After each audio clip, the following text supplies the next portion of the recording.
இன்னைக்கு நம்ம பார்க்க போறது இப்ப 2025ல ரிலீஸ் ஆன ரிட்ரோ படத்தோட ஸ்டோரி தான் பார்க்க போறோம். படத்தோட ஸ்டார்டிங் சீன்ல 1966 வருஷம் தூத்துக்குடி ஹார்பர் காமிக்கிறாங்க. அங்க நிறைய ஸ்மக்லிங் வேலையெல்லாம் போய்கிட்டு இருக்கு. அப்படியே கட் பண்ணா இந்த பக்கம் ஒரு லோக்கல் டானை காமிக்கிறாங்க. இவருக்கும் இவரோட ஒய்ஃபுக்கும் ரொம்ப வருஷமா குழந்தைகளே இல்ல. அதுக்காக ஏதாவது ஒரு பூஜையை பண்ணாவது இவங்களுக்கு குழந்தை பிறக்கும் அப்படிங்கறக்காக ஒரு சாமியாரை பார்க்க வந்திருக்காங்க. அந்த சமயம் இவங்களை போட்டு தள்ளுறதுக்காகவே பகையோட ஒருத்த வர அதுக்குள்ள இந்த டானோட ஆளெல்லாம் சேர்ந்து அந்த குரூப்பை அடிச்சு விரட்டிடுறாங்க. அப்போ யாருன்னே தெரியாத ஒரு அப்பாவிய இவங்க கொலை பண்ணிடுறாங்க. அவரோட கையில ஒரு குழந்தை இருந்திருக்கும் போல அந்த குழந்தை ஓரமா அழுதுகிட்டு கிடக்கு. அந்த குழந்தைய பார்த்ததுமே இந்த டானோட மனைவி தூக்கி மடியில வச்சுக்கிறாங்க. இந்த குழந்தைக்கு இப்ப யாருமே இல்ல மாதிரி தெரியுது. பேசாம நாமளே இந்த குழந்தைய தத்தெடுத்து வளர்த்தலாம் அப்படிங்கிற மாதிரி அவங்க சொல்ல, இந்த டான் என்ன சொல்றாருன்னா, இல்ல நம்மளோட தகுதிக்கு இதெல்லாம் தேவையா அப்படிங்கிற மாதிரி அவர் சொல்ல, பொண்டாட்டி இல்ல கண்டிப்பா நான் இந்த குழந்தைய வளர்க்க போறேன் அப்படிங்கிற மாதிரி சொல்லி கூட்டு போயிடுறாங்க. இவங்க கொண்டு போன அந்த குழந்தைய ரொம்ப பாசமா வளர்க்க ஆரம்பிக்கிறாங்க. ஆனா அந்த குழந்தைக்கு ஒரு பிரச்சனை இருக்கு. என்னன்னு பார்த்தா, பொதுவா ஏதாவது குழந்தைங்க நம்ம சும்மா விளையாட்டு காட்டினா கூட சிரிக்கும். ஆனா இந்த குழந்தைக்கு சிரிப்பே வராது. இதுக்காக டாக்டரை கன்சல்ட் பண்றாங்க. இவங்களால என்னென்ன முயற்சிகள்லாம் முடியுமோ அதெல்லாம் பண்ணி பார்க்கறாங்க. அப்பவும் அவனுக்கு எதுலையுமே இன்ட்ரெஸ்ட் இல்லை. அப்போ ஒரு சைக்காலஜிக்கல் டாக்டர் என்ன சொல்றாருன்னா, அந்த பையனுக்கு எதுல ஆர்வம் இருக்கோ அந்த மாதிரி ஒரு விஷயத்த சேர்த்து விட்டீங்கன்னா அவன் கூடி சீக்கிரம் சிரிப்பான் அப்படிங்கிற மாதிரி சொல்ல, இந்த அம்மா ஒரு விஷயத்த கண்டுபிடிக்கிறாங்க. இந்த குழந்தை பையனுக்கு சண்டை போறதுலாம் அதிகமா விருப்பம் இருக்கு. அதுக்காக ஒரு கராத்தே கிளாஸ் கொண்டு போய் சேர்த்து விட இப்படியே கொஞ்சம் நாட்கள் ஆயிடுது. அந்த குழந்தையும் கிட்டத்தட்ட ஒரு 10-12 வயசு இருக்கிற ஒரு பையனா வளர்ந்துறான். இந்த பையன் தான் இந்த படத்தோட ஹீரோவும் கூட. ஹீரோவோட அம்மா சாகறதுக்கு முன்னால அவங்களோட கடைசி ஆசையை இந்த பையன் கிட்ட சொல்லிக்கிட்டு இருக்காங்க. அதே சமயம் நீ ஒன்னும் எங்களுக்கு பிறந்த குழந்தை கிடையாது. இப்படி ஒரு பஞ்சாயத்துல உன்னை கையில வச்சிட்டு இருந்தவர் இறந்து போயிட்டாரு. அதுக்கப்புறம் தான் நான் கொண்டு வந்து வளர்த்தேன் அப்படிங்கிற மாதிரி அந்த உண்மையை சொல்ல, இதனாலதான் அந்த டான் அப்பனுக்கு ஹீரோவை சுத்தமா பிடிக்கல போல இருக்குங்கிறத அவனும் புரிஞ்சுக்கிறான். ஒருவேளை நான் இறந்து போயிட்டா கூட நீ உன்னோட அப்பாவை விட்டுறக்கூடாது. அவரு உன்னை அவனோட மகனே இல்லைன்னு சொல்லி சொன்னாலும் கூட நீ கடைசி வரைக்கும் அவரை அப்பாவா தான் நினைக்கணும் அப்படிங்கிற மாதிரி சொல்லிட்டு அவங்க இறந்து போயிடுறாங்க. ஹீரோவோட அம்மா இறந்து போனதுனால அவங்களோட இறுதிச் சடங்கெல்லாம் காசியா தான் பண்ணுன்னு சொல்லி அவங்களோட உடம்பு எரிச்சு அந்த அஸ்தியை அங்கேயே கரைச்சிடறாங்க. ஹீரோவுக்குன்னு சொல்லி இருந்தது ஒரே ஒரு சொந்தம், இவனை எடுத்து வளர்த்த இந்த அம்மா மட்டும்தான். இப்ப யாருமே இல்லாம நம்ம ஆளு உட்காந்து வருத்தப்பட்டுக்கிட்டு இருக்கு. அப்போ ஹீரோவோட வயசுக்கு ஈக்குவலா இருக்கிற ஒரு பொண்ணு அங்க பக்கத்துல வந்து உட்கார்றா. அவங்களோட அம்மாவும் இறந்துட்டாங்க போலதான் தெரியும். நாம சந்தோஷமா வாழ்க்கையை வாழ ஆரம்பிச்சாதான் அவங்களோட ஆன்மா சாந்தி அடையும். நீ சிரிச்சா ரொம்ப அழகா இருப்ப தெரியுமா அப்படிங்கிற மாதிரி ஹீரோவோட அம்மா இதே வார்த்தையை தான் சொல்லியிருப்பாங்க. இதை கேட்டதுமே ஹீரோவுக்கு அந்த பொண்ணோட முகத்துல அவங்களோட அம்மாவோட உருவம் தெரியற மாதிரி இருக்கு. இதை சொல்லிட்டு அந்த பொண்ணு அங்கிருந்து எழுந்து போயிடுறா. இந்த சின்ன பொண்ணு தான் இந்த படத்தோட ஹீரோயினும் கூட. இவங்க வந்த வேலையை முடிச்சுட்டு ஹீரோவும் அவனோட அப்பனும் கூட அந்த அடியாட்கள்லாம் சேர்த்துட்டு ட்ரெயின்ல வீட்டுக்கு கிளம்பிட்டு இருக்காங்க. அப்படி போற வழியில ஹீரோவோட அப்பாவை போட்டு தள்ள ஒரு முயற்சி நடக்குது. ஒரு குரூப் கத்தியோட உள்ளுக்குள்ள இறங்குற. அவர் வேற நல்லா தூங்கிட்டு இருக்க, ஏதாவது ஆயிடுமோன்னு சொல்லி பயப்பட ஹீரோவோட அம்மா சாகருக்கு முன்னால இந்த அப்பங்காரனை கடைசி வரைக்கும் பத்திரமா பாத்துக்கணும்னு சொல்லி ஹீரோ கிட்ட ஒரு வாக்கு கொடுத்துட்டு போயிருப்பாங்கல்ல, அதுக்காகவே நம்மால உள்ளுக்குள்ள போந்து இந்த அப்பனை கொல்ல வந்தவங்க எல்லாம் போட்டு புரட்டி எடுக்கிற. ஹீரோவோட அப்பாவும் கண் முழிச்சிடுறாரு. அப்ப கூட இருக்கிற ஒருத்தர் சின்ன பையனை ஏதாவது பண்ணிட போறாங்க, காப்பாத்துங்க அப்படிங்கிற மாதிரி சொல்ல, ஹீரோவோட அப்பாக்கு இவனை இங்கே விட்டுட்டு போலாம் தான் நினைச்சேன், பரவாயில்ல இவங்க கையிலே அடிபட்டு சாகட்டும், அதை நானும் பாக்குறேங்கிற மாதிரி சொல்லிக்கிட்டு இருக்கேன். ஹீரோ வேற சின்ன வயசுல அந்த கராத்தே கிளாஸ் எல்லாம் போயிருப்பாருல, இவங்க ஹீரோ அடிக்கிற மாதிரி தெரியல. அங்க இருக்கிற ஒட்டுமொத்த பேரும் ஹீரோ கிட்ட தான் அடி வாங்கிட்டு இருக்காங்க. அதுலயும் கடைசியா இந்த குரூப்பை கூட்டிட்டு வந்த ஒரு லீடர் இருப்பாரு, அவரை போட்டு வெளியே பொழந்துகிட்டு இருக்க. இதனால வரைக்கும் இந்த அப்பங்காரனுக்கு ஹீரோவை மகன் சொல்லிக்க பிரியப்பட்டதே இல்ல. இப்படி சண்டை போடுறத பார்த்ததும் ஒரு செகண்ட்ல மறந்து போயிடுற. இதுக்கு மேல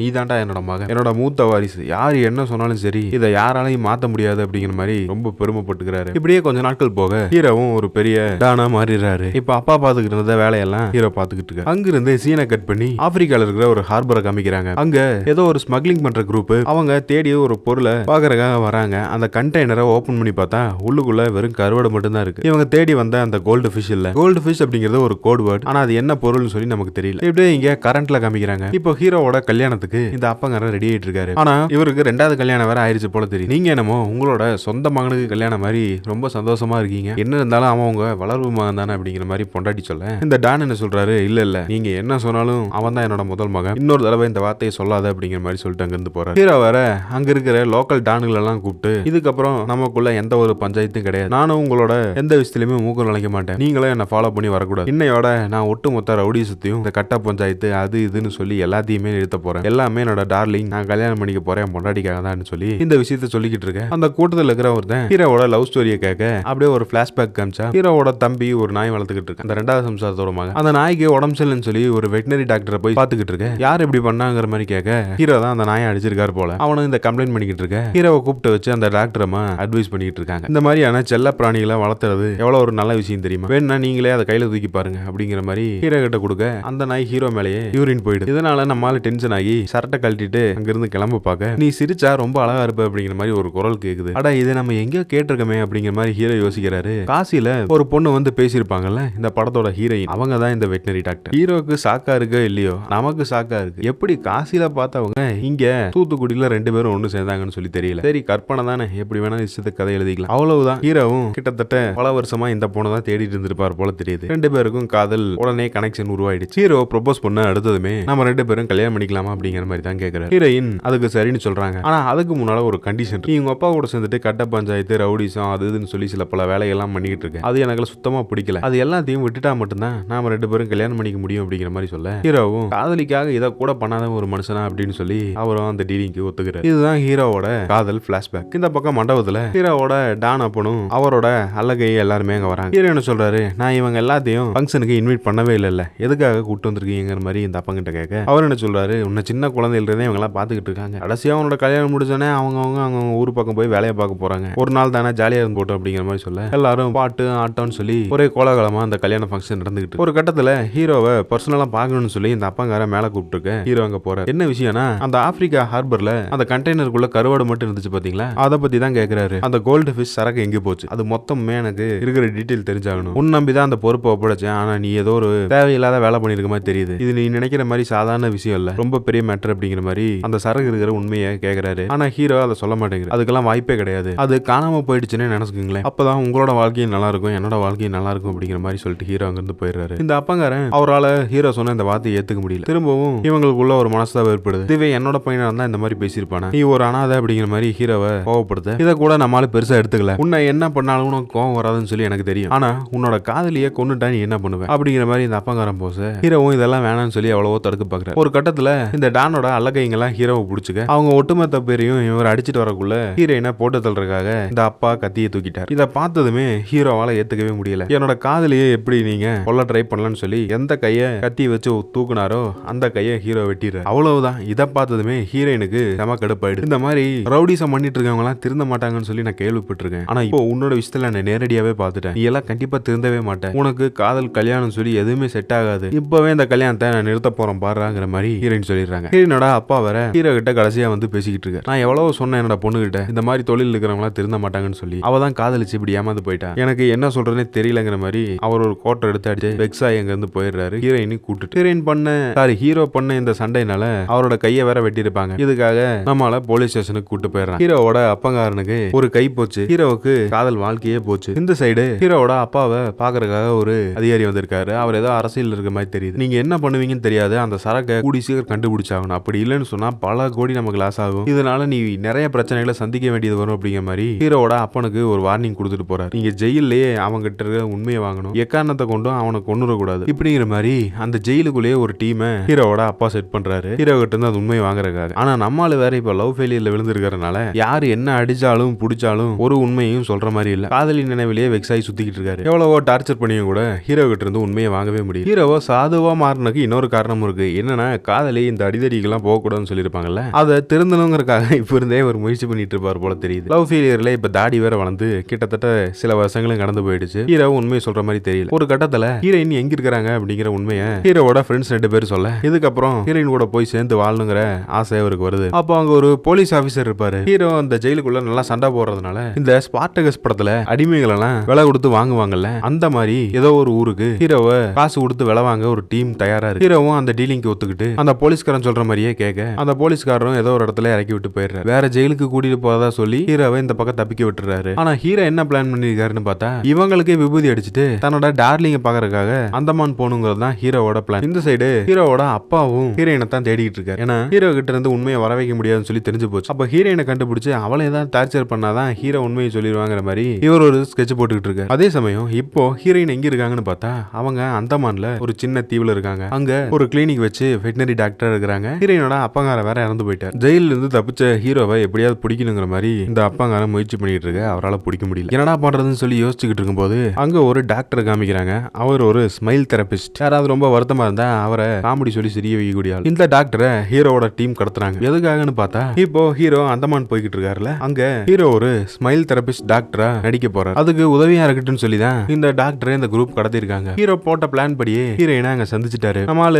ஏதோ கதையெல்லாம் அவங்க கிட்ட சொல்றாரு. நான் ஜெயில ரொம்ப ஒழுக்கமா இருந்ததுனால என்ன வெளியே அனுப்பிச்சிட்டாங்க, கூடவே மத்தவங்களை எப்படி சிரிக்க வைக்கிறதுன்னு சொல்லி சில விஷயங்கள்லாம் கத்து இப்ப நான் ஒரு ஸ்மைல் தெரபிஸ்ட் டாக்டரா மாறிட்டேன் அப்படிங்கிற மாதிரி எல்லாம் சொல்ல, ஹீரோயின் ஏற்கனவே உன்னால நான் பட்டது போதும், இதுக்கு மேலையும் திரும்பவும் நான் அந்த காதலுக்குள்ள போக விரும்பல, போல. உனக்கு வேணா நான் ஒரு விஷயத்த சொல்றேன். இந்த ஊர்ல சிரிப்பையே தெரியாத இல்ல சிரிப்பையே பார்க்காத ஒரு கிராம மக்கள் இருக்கிறாங்க. உன்னால முடிஞ்சா நீ அவங்கள சிரிக்கவே அப்படிங்கிற மாதிரி ஹீரோ கிட்ட ஹீரோயின் சொல்றாங்க. இந்த ஊர்ல இருக்கிற அந்த மக்கள் சிரிப்பை தொலைச்சதுக்கு என்ன காரணம்னு பார்த்தா கிட்டத்தட்ட மன்னராட்சி முறை மாதிரி இங்க ஒரு அப்பனும் மகனும் இருக்காங்க. அவங்க தான் இங்க இருக்கிற மக்களை எல்லாம் அடிமை மாதிரி வச்சுக்கிட்டு இருக்காங்க. இவங்களோட டார்ச்சர்னாலையும் இவங்க படுத்துற இந்த கொடுமையினாலையும் தான் இந்த ஊர் மக்கள் சிரிப்புனா என்னன்னு கூட தெரியாம இருக்காங்க. அதுலயும் இன்னொரு சைடு இந்த ஊர்ல இருக்கிற ஆம்பளைங்க எல்லாத்தையும் ஒரு தீவுல கொண்டு போய் இந்த ஸ்பார்டகஸ் படத்துல வர மாதிரி சண்டை போடுவாங்கல்ல. இந்த பக்கம் ஒரு 10 பேர், அந்த பக்கம் ஒரு 10 பேர். இதுல யாரு ரொம்ப வீக்கா இருக்காங்களோ அவங்கள கடல்ல இருக்கிற முதலைக்கு இரையா போட்டுருவாங்க. இந்த மாதிரியான கிறுக்குத்தனமான விஷயங்கள்லாம் பண்ணிக்கிட்டு இருக்கிறது யாருன்னு பார்த்தா இந்த அந்தமான்ல மக்களை அடிமையா வச்சுட்டு இருக்கிற இந்த தலைவனோட மகன் தான். ஹீரோவும் எவ்வளவோ காமெடி பண்றாரு, சாரி காமெடி கூட சொல்லி பாக்குறாரு. ஆனா இந்த ஊர் மக்கள் யாருக்குமே சிரிப்பே வரல. ஆக்சுவலா இந்த ஊருக்குள்ள வந்ததுமே ஹீரோவுக்கு ஒரு வித்தியாசமான ஒரு ஃபீல் ஏற்படுது. ஒரு சாயல்ல பார்த்தா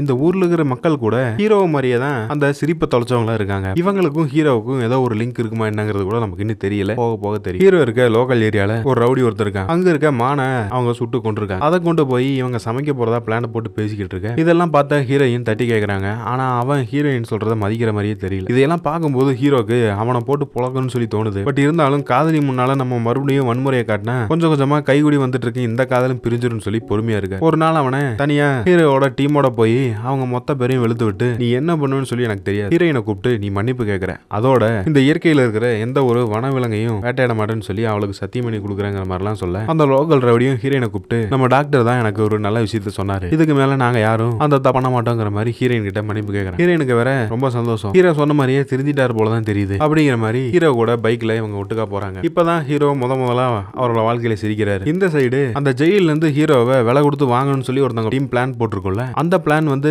ஃபெயிலா போனதுனால ஹீரோவோட அப்பா கூட இவங்க ஒரு உண்மை சொல்லியிருப்பாங்க, ஹீரோவை எங்க இருந்தாலும் நாங்க கண்டுபிடிச்சு தரோம்னு சொல்லி. அந்த லோக்கல் ரவுடி ஒருத்தர் இருப்பான் பாத்தீங்களா, அவன் வந்து இவங்க கிட்ட வந்திருக்கு. இவங்க பார்த்ததுமே கன்ஃபார்ம் பண்ணிட்டாங்க இது ஹீரோ தான் சொல்லி. ஹீரோவோட அப்பா வேற அந்த பக்கம் தேடிக்கிட்டு இருக்காருல, அவருக்கு ஒரு போனை போட்டு இந்த பக்கம் சொல்ல ஹீரோ இங்கதான் இருக்கான்னு சொல்லி அவங்களுக்கு தெரிஞ்சு போச்சு. அவங்களுக்கு தேவையான அந்த சரக பத்தின உண்மையும் ஹீரோக்கு மட்டும் தான் தெரியும். அதை எப்படியாவது கண்டுபிடிக்கணுங்கிறதுக்காக அந்த டீம் அங்கிருந்து இங்கே கிளம்பி வர பிளான போட்டுக்கிட்டு இருக்காங்க. இந்த சைடு அந்தமான்ல எல்லாரையும் அடிமையா வச்சுக்கிட்டு இருக்க ஒரு தலைவர் இருக்காருல்ல, அவரோட மகனை காமிக்கிறாங்க. அவன் ஒரு சரியான சாடிஸ்டா இருக்கான். அங்க இருக்க மக்கள் 2 குரூப்பையும் சண்டை போட விட்டு அதுக்கு ஒரு ஸ்டேடியம் மாதிரி ஒண்ணு கட்டி அதுக்கு ஒரு டிக்கெட் கவுண்டர் வேற போட்டு இத பணம் வச்சு சேல்ஸ் பண்ணி இந்த சண்டையை காமிச்சு அதுல வேற சம்பாதிச்சு சந்தோஷப்பட்டுக்கிட்டு இருக்கான். அவன் இப்போ ஊருக்குள்ள வர அந்த லோக்கல் ரவுடி டீம் வேற ஹீரோ கதற விட்டு இருப்பாருல, இந்த உண்மையெல்லாம் இந்த சைகோ கிட்ட சொல்றாங்க. அவன் ஒரு பிளான் பண்றான், எப்படியாவது ஹீரோ வர வச்சு ஹீரோ இத்தனை நாள அவன் நடிச்சுக்கிட்டு இருக்கான்ல, அதுவும் ஹீரோயினுக்காக இந்த உண்மையை ஹீரோயின் கிட்ட சொல்லி ஆகணுங்கிற மாதிரி அவன் ஒரு பிளான போட்டு இது எல்லாத்தையும் தெரியற மாதிரி பண்ணிடுறான். ஹீரோ ஜெயில இருந்து எப்படி தப்பிச்சு வந்தாரு, எந்த மாதிரியான விஷயங்கள்லாம் பண்ணிருக்காரு, இவங்க காசு கொடுத்து ஹீரோவை இங்க சண்டை போறதுக்காக கூட்டிட்டு வர பிளான் போட்டிருப்பாங்க. அது எல்லாத்தையும் சொன்னதுக்கு அப்புறம் தான் ஹீரோயினுக்கு தெரியுது ஹீரோ வந்து இவ்வளவு நாள் நம்மளை ஏமாத்திட்டு இருக்காருன்னு. ஹீரோக்கு முன்னாலே ஹீரோயினை பத்தி ஒருத்தன் தப்பா பேச அவனை போட்டு அடிச்சு ரணகலமாக்கிட ஹீரோயின் எதுக்காக இப்படி பண்ணிட்டு இருக்க, இது திருந்தவே மாட்டியாங்கிற மாதிரி அவங்க கேட்க ஹீரோ என்ன சொல்றாரு, இதுதான் நான், என்னோட கேரக்டர் இதுதான், நான் என்னதான் இந்த வயலன்ஸை விட்டு வெளியே வந்தா கூட அது என்னை விட்டு போகாது, என்னால மாறவே முடியாது, நான் எப்பவுமே இப்படிதான் இருப்பேன் அப்படிங்கிற மாதிரி ஹீரோயின் கிட்ட சொல்ல அவ்வளவுதான் நமக்கும் உனக்கும் இனி காதல் ரத்து தாங்கிற மாதிரி சொல்லிட்டு அவங்க அங்கிருந்து போயிடுறாங்க. ஹீரோவை இந்த அந்தமான் டான் குரூப் தானே இங்க சண்டை போறதுக்காக தூக்கிட்டு வரக்காக காசு கொடுத்துருப்பாங்க, வேணும்னா நீங்க போட்ட பிளானுக்காக நான் சண்டை போடுறேன் அப்படிங்கிற மாதிரி இந்த சைகோ இருப்பான்ல அவங்கிட்ட ஹீரோ சரின்னு சொல்லிடுறாரு. எதுக்காக இப்ப காதலி வர விட்டுட்டு போயிட்டா, இந்த வன்முறையும் நம்மளால விட முடியாது, நம்மளோட கோவத்தெல்லாம் எதுல காட்டுறது, இந்த மாதிரி ஏதாவது சண்டை போட்டாதான் அதை காமிச்சுக்கலாங்கிற மாதிரி ஹீரோ ஒரு பிளான போட அந்த தீவுல இருக்கக்கூடிய அடிமைகள் எல்லாம் இந்த சண்டைக்கு கொண்டு வராங்க. கூடவே இந்த வில்லனோட கேங் இருக்குல்ல, அந்த ரெட் கலர் ட்ரெஸ் போட்டவங்க எல்லாமே இந்த வில்லனோட கேங் தான். அந்த கருப்பு கலர் ட்ரெஸ் போட்டவங்க எல்லாரும் இங்க வாழக்கூடிய அந்த பொதுமக்கள். ஹீரோ ஒரு ஆளே அந்த ஒட்டுமொத்த பேரையும் அடிச்சு துவச்சிட அதுல வீக்கா இருக்கிற ஒருத்தனை கைத்துல கட்டி அவனை முதலைக்கு இறையா போட்டுறாங்க. இதை பார்த்ததுமே அந்த ஒட்டுமொத்த தீமுமே பயப்படுறான், நமக்கு என்னைக்குதான் விடிவு காலம் இங்க இருந்து வரப்போகுது, இது நம்ம வெளியே போறக்கு அப்படிங்கிற மாதிரி அவங்க யோசிக்க, அதே நேரம் ஹீரோவோட அப்பா அந்த கோல்டு ஃபிஷை தேடி ஹீரோ கிட்ட விசாரிக்க நம்மளால எந்த ஒரு உண்மையும் சொல்ற மாதிரி தெரியல, நீ உண்மையை சொன்னா இந்த பிரச்சனை முடிஞ்சிருச்சு அப்படிங்கிற மாதிரி அவர் சொல்ல, ஆனா அதுக்கு முன்னால ஒரு கண்டிஷன் இருக்கு, ஒருவேளை இப்ப இந்த ரகசியத்தை சொல்லிட்டா இதுக்கப்புறம் உனக்கும் எனக்கும் இருக்கிற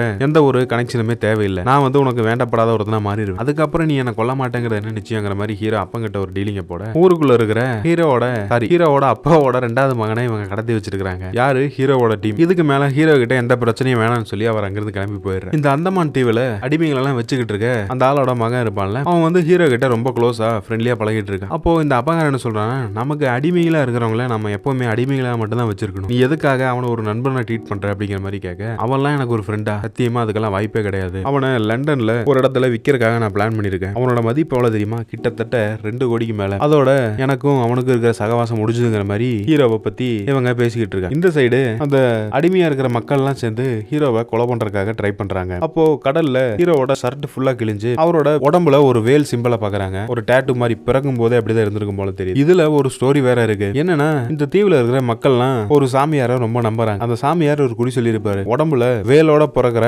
ஒருத்தன் தான் இந்த மக்களை அடிமை கொடுமைப்படுத்திக்கிட்டு இருக்கு, இவனை கொல்ல போறாங்கன்னு சொல்லி அந்த ஆளுகிட்ட அவர் சொல்லியிருப்பார். அதுக்காகவே இங்க எந்த ஆண் குழந்தை பிறந்தாலும் அந்த குழந்தையே இவர் கொன்னுறாரு. அப்படி தப்பிச்ச ஒரு ஆள் தான் ஹீரோ. அதுவும் எப்படின்னு பார்த்தா ஹீரோ பிறக்கும் போது 2 குழந்தை பிறந்திருக்கும், ஒரு தங்கச்சி ஒண்ணு, அது போக ஹீரோ, அதாவது ரெட்டை குழந்தைங்க. இந்த லேடிக்கு பிறந்தது ஒரே ஒரு பெண் குழந்தை மட்டும்தான் சொல்லி ஹீரோவை இந்த தீவுல இருந்து வெளியே அமைச்சிருப்பாங்க. இப்படி ஹீரோ திரும்பவும் இந்த மக்களை பார்க்க வருவார்னு சொல்லி அங்க இருக்கிற யாருமே நினைச்சிருக்க மாட்டாங்க. இதை பார்த்ததுமே எல்லாரும் ரொம்ப சந்தோஷப்படுறாங்க. ஹீரோவோட நிஜ அப்பா அம்மா எல்லாம் கூட இங்கதான் இருக்கிறாங்க, ஆனா அடிமைகளா இருக்கிறாங்க. இப்போ ஹீரோவுக்கு ஒரு யோசனை வருது, இந்த மக்களுக்காக நம்ம போராடணும். அப்போ நம்ம இந்த ஊருக்குள்ள வந்ததுக்கு அப்புறம் நம்மள அறியாமலே ஒரு உணர்வு வந்தது இல்ல, ஒரு சந்தோஷமான ஒரு உணர்வு இவர் கேட்பட்டிருக்கும். அது அத்தனையுமே இந்த மக்களை பார்த்ததுனால தானே, அப்போ நானும் இவங்க கூட சேர்ந்தவன் தானான்னு சொல்லி ஹீரோ ரொம்ப சந்தோஷப்படுறாரு. அந்த சைடு வில்லன் குரூப் வேற ஹீரோவை விக்கிறதுக்காக ஒரு பிளான போட்டுக்கிட்டு இருக்காங்க. இப்போ வழக்கம் போல ஒரு சண்டை ஒண்ணு நடக்க போகுது. ஹீரோ என்ன சொல்றாருன்னா, நான் இப்போ அந்த டீம் கூட சண்டை போறதுக்கு போல இந்த சைடு சண்டை போடுறேன், உன்னோட டீமையே மொத்தமா எடுத்து சண்டை போடுறேன், யார் ஜெயிக்கிறாங்க பார்க்கலாம் அப்படிங்கிற மாதிரி அந்த வில்லனோட மொத்த கேங்கையும் ஹீரோ ஒரு ஆளா போட்டு துவச்சிடுற. அடுத்ததான் இன்னொரு டாஸ்க்கும் சொல்றாரு, என்னன்னா நீ எப்பவுமே வீக்கான ஒருத்தனை எடுத்து தானே கொலை பண்ணுவேன், ஆனா நான் இப்போ ரொம்ப வீக்கான 2 பேர்த்த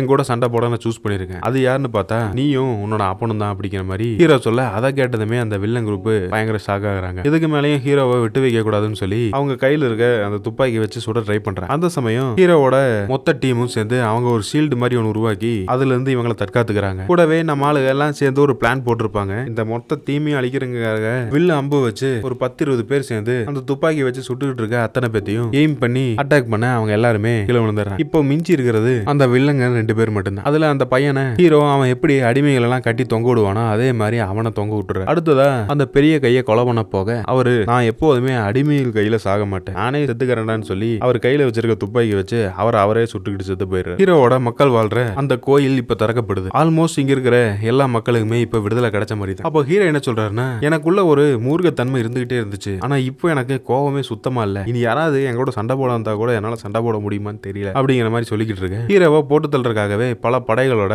ஹீரோவோட அப்பா இங்க வந்துகிட்டு இருக்காரு. கூடவே அந்த வில்லன் ஒருத்தனை கைத்துல கட்டி தொங்க விட்டுருப்பாரு, கொண்டு இருக்க மாட்டாருல, இவங்க எல்லாரும் சேர்ந்து ஒரு டீமை போயிட்டாங்க. ஹீரோவை பார்க்க போக அங்க இருக்கிற ஒவ்வொருத்தர் கையிலும் பெரிய பெரிய லான்ச்சர் கன் மாதிரி இருக்கு. இதைத்தான் இவங்க கோல்டு ஃபிஷ்னு சொல்லிட்டு இருந்திருப்பாங்க போல தெரியும். அந்த சரக்கு இங்க கொண்டு வந்து இவங்களை அட்டாக் பண்றதுக்காக ஹீரோ வச்சிருக்காரு. ஃபர்ஸ்ட் ஃபயரிங் யார் பண்றாங்கன்னு பார்த்தா ஹீரோவோட அம்மா தான் பண்றாங்க. இதை பார்த்ததுமே ஹீரோவோட அப்பன் இருந்து மொத்த பேரும் ஹீரோ கிட்ட சரணடைஞ்சிட்டாங்க. இவங்களை ஏத்து சண்டை போட அவங்களுக்கு விருப்பம் இல்ல. இப்படியே கொஞ்ச நாட்களுக்கு அப்புறம் ஹீரோவுக்கு திரும்பவும் கல்யாணம் நடக்க போகுது. எல்லாரும் ரொம்ப சந்தோஷமா இருக்க, ஹீரோவோட அப்பா மட்டும் ரொம்ப வருத்தம் இருக்காரு. இப்போ நான் ஒரு ஜோக் சொல்றேன், அதை கேட்டு நீங்க எல்லாம் சிரிக்க போறீங்கிற மாதிரி அந்த சிரிப்பு டாக்டர் ஒருத்தர் இருந்தார்ல, அவர்கிட்ட சொல்லி அந்த உண்மையை சொல்றாரு. அதாவது ஹீரோவோட அம்மா ஃபர்ஸ்ட் ஒரு கன் மாதிரி ஒன்று லான்ச் பண்ணாங்கல்ல, அது ஒண்ணு மட்டும் தான் ஒரிஜினல், மொத்த எதுவுமே எல்லாம் துரு பிடிச்சு எது வேலை செய்யாம போயிடுச்சு, ஆனா அதை பார்த்து தான் நீங்க எல்லாரும் பயந்தீங்க வந்துட்டீங்க இப்படிங்கிற மாதிரி சொல்ல, இதை கேட்டு அங்க இருக்கிற எல்லாரும் சிரிச்சுக்கிட்டு இருக்காங்க. இந்த ஒரு எண்டிங்கோட இந்த படம் முடியும். இந்த படம் எப்படி இருந்தது அப்படிங்கறத மறக்காம கமெண்ட் சொல்லுங்க. மீண்டும் ஒரு வித்தியாசமான படத்தோட இப்போ தேங்க்யூ.